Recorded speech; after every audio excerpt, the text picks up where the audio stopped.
Hello, everyone. I'm Mitchell Ryan Darcy, and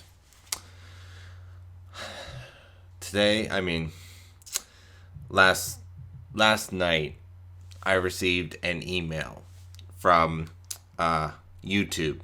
The letter reads, uh, "Mitchell Ryan Darcy. Today we are announcing changes to the YouTube Partner Program.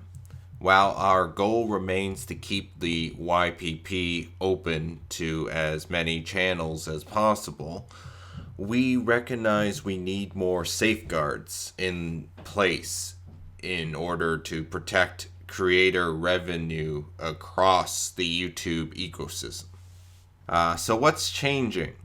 Well, under the new eligibility requirements announced today, that's their wording.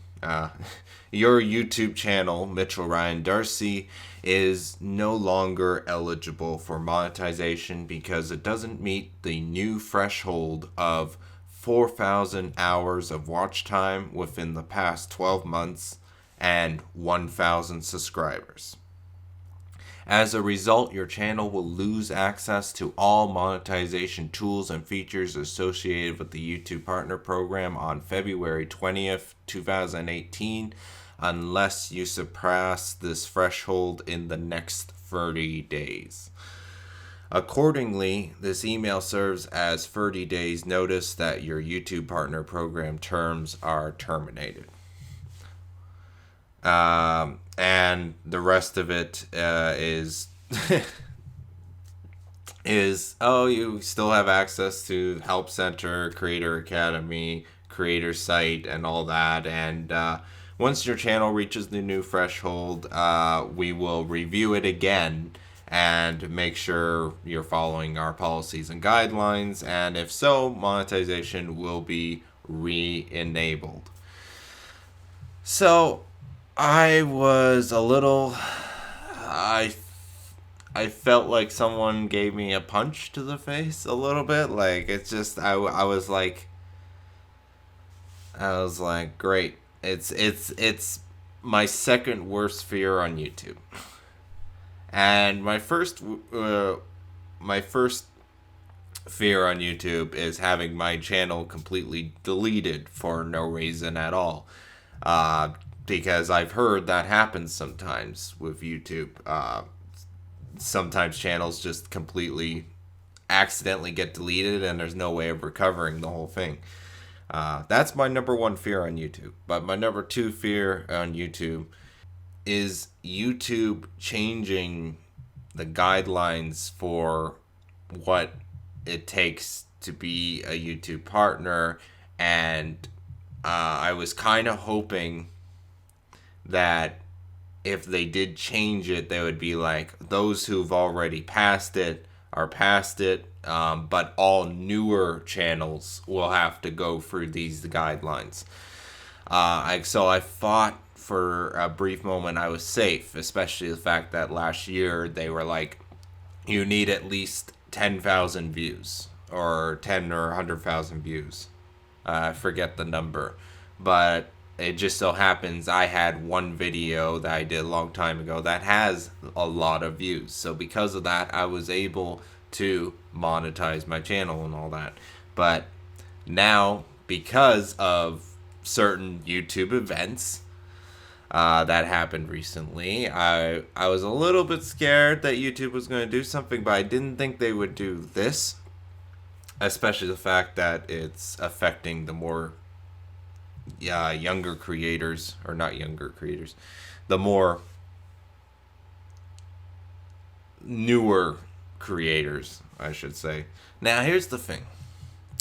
I understand that YouTube is a company, and it is a ad company. It's all about the ads and all that. It's about making. They need to make money.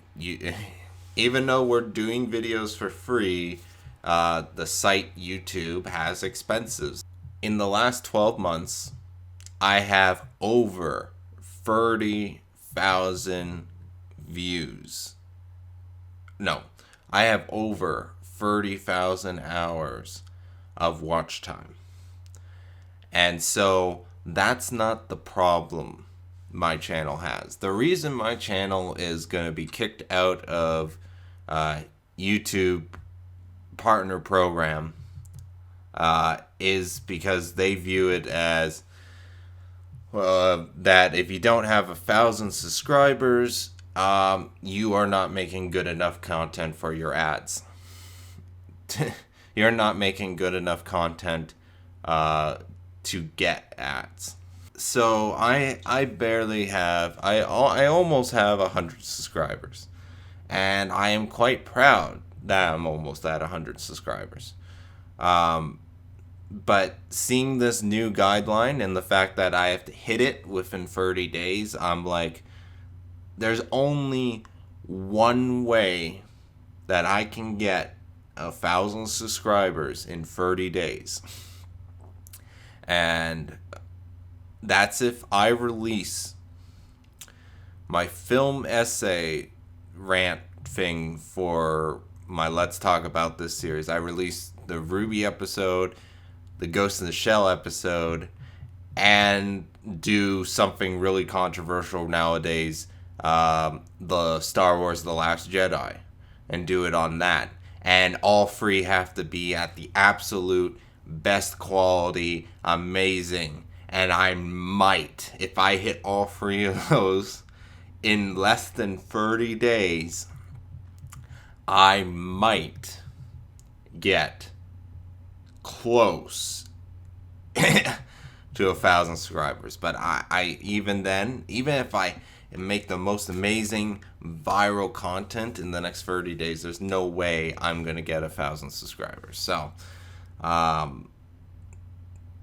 I just wanted to let everyone know that from here on out, I am not going to monetize any of my future videos from this one onwards until I reach 1,000 subscribers.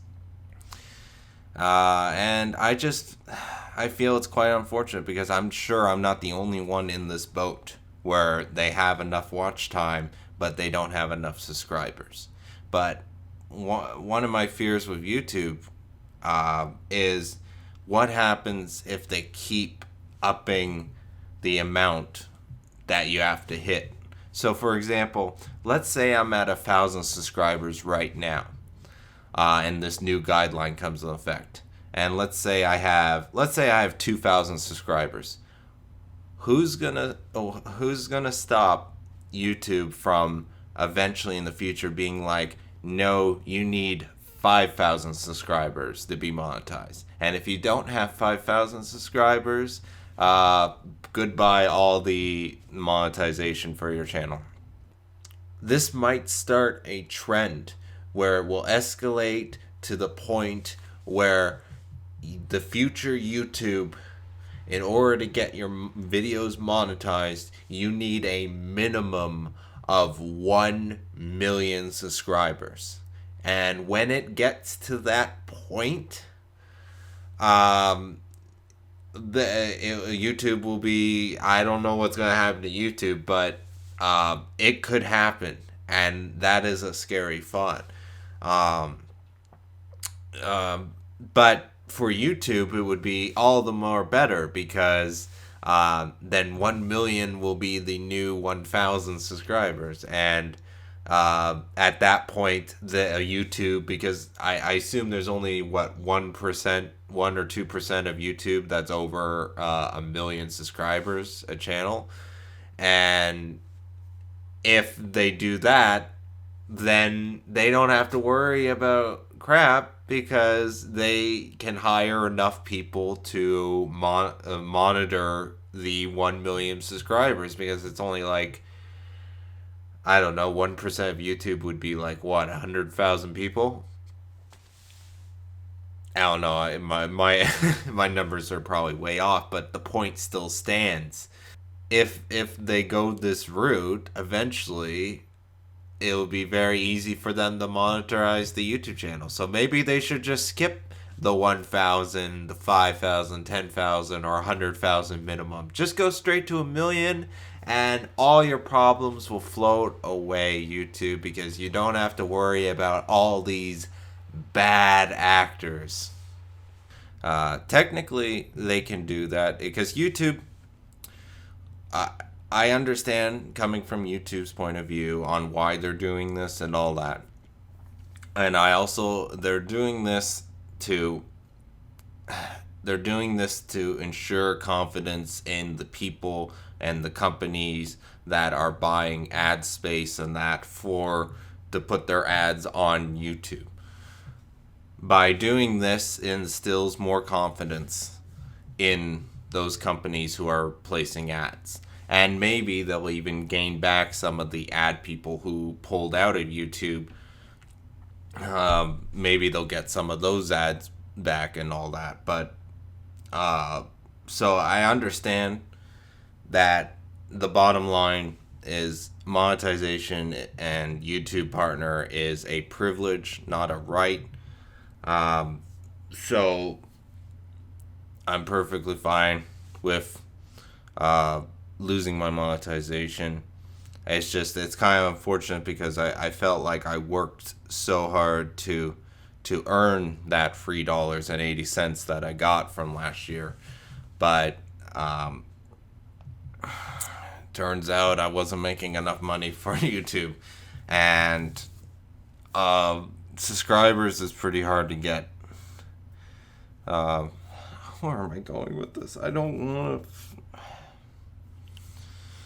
want to script this. I don't want to have this be a 10-hour monologue. And I really hate pandering to out there and being like, subscribe, like my videos, and all that. And every time I say it in a video, I'm like, I really don't like pushing it. So please subscribe to my channel. How desperate are you? Says the YouTube audience. Because when I became a YouTube partner, I'm like, I want to make sure that I'm creating, for every video that I create that has copyrighted music or stuff that I know I don't own the rights to, it's like I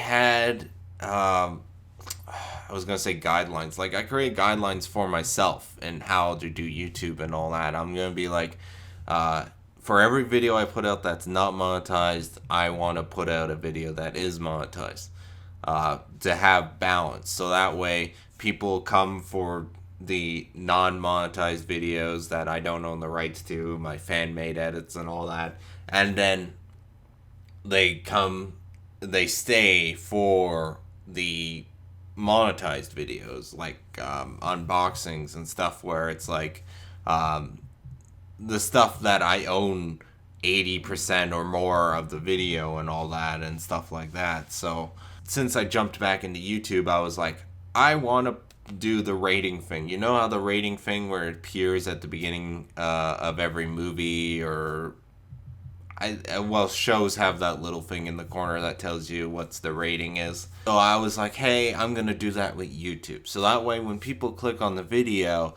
they see in the first couple of seconds if this video contains, bad stuff or good stuff, or is like, can my child watch this or not?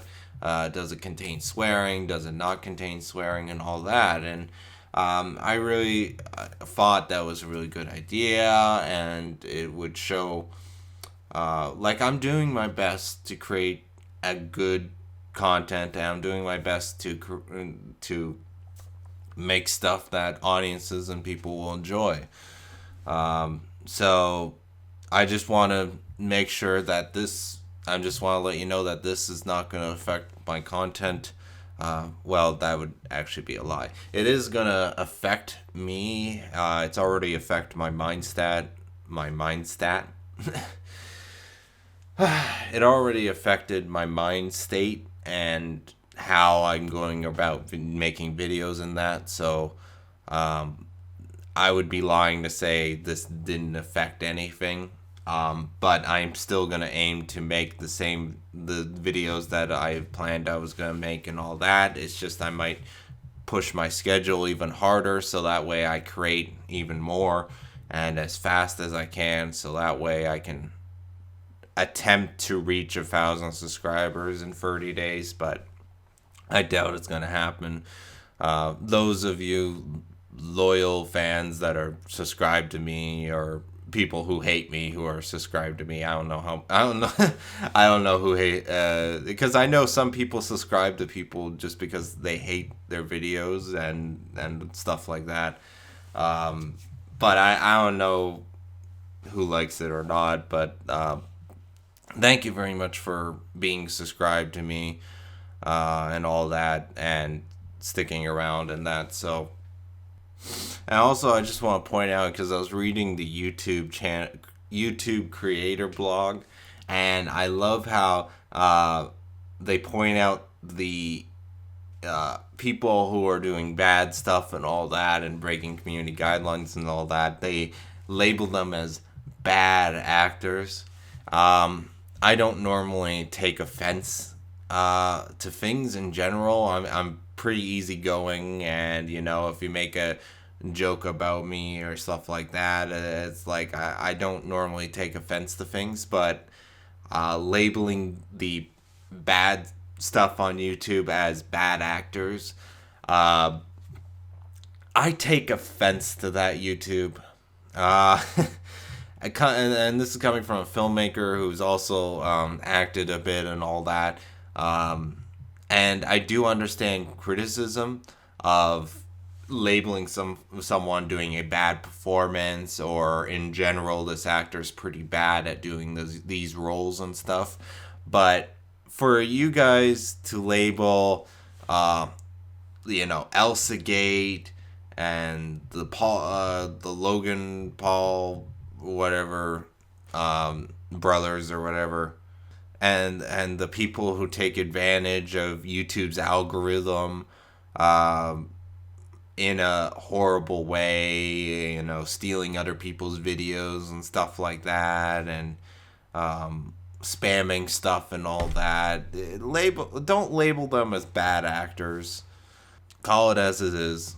Garbage creators. There are creators on YouTube that are garbage. Not in the content they created, but in the way they create content and the purpose for creating the content and all that.